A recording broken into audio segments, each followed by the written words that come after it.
Kuća u centru grada, Tale Ličanina broj 1. Kuća je napravljena tako što su odvojita dva stana, donji stan i gornji stan, svaki zasebno čini cjelinu, tako da dvije porodice komotno mogu živjeti u kući. Kuća posjeduje garažu koja je preuređena u poslovni prostor koji je moguće prebaciti dalje u namjenu da bude garaža. Što vidite, ima finog psa.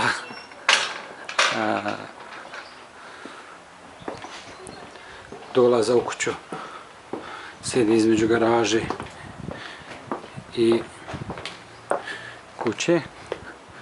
Kuća ima malo lijepo dvorište,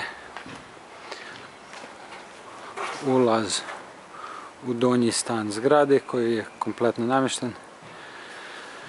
Kuću je potrebno malo renovirati, neki detalji su potrebni da se obnove. Kuća ima dobru fasadu, podšav i krov su prilično dobri, nije potrebno ih mijenjati u skorije vrijeme. U stanu na prvom spratu smo sad. Kupatilo je relativno novo. Normalno, ako neko želi, može napraviti promjene na kupatilu. Poslije toga se ulazi u veliki hodnik koji se računaju dvije spavaće sobe. Prilično prostrane. S druge strane također još jedna spavaća soba. Prilično prostrana, dobra je za djecu ili za neku sobu, radnu sobu.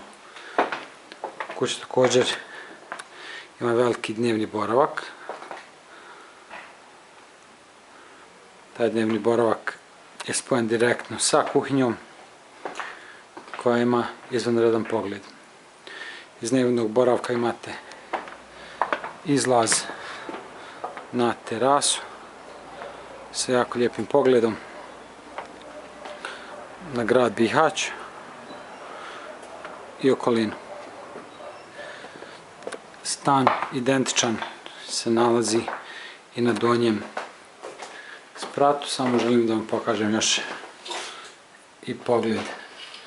Ovo je nova četvrt na samom početku centra Bihaća, iza policije, tako da mislim da je objekat jako zanimljiv, privlačna cijena. Za sve informacije možete pogledati na novidom.ba. Hvala puno, doviđenja.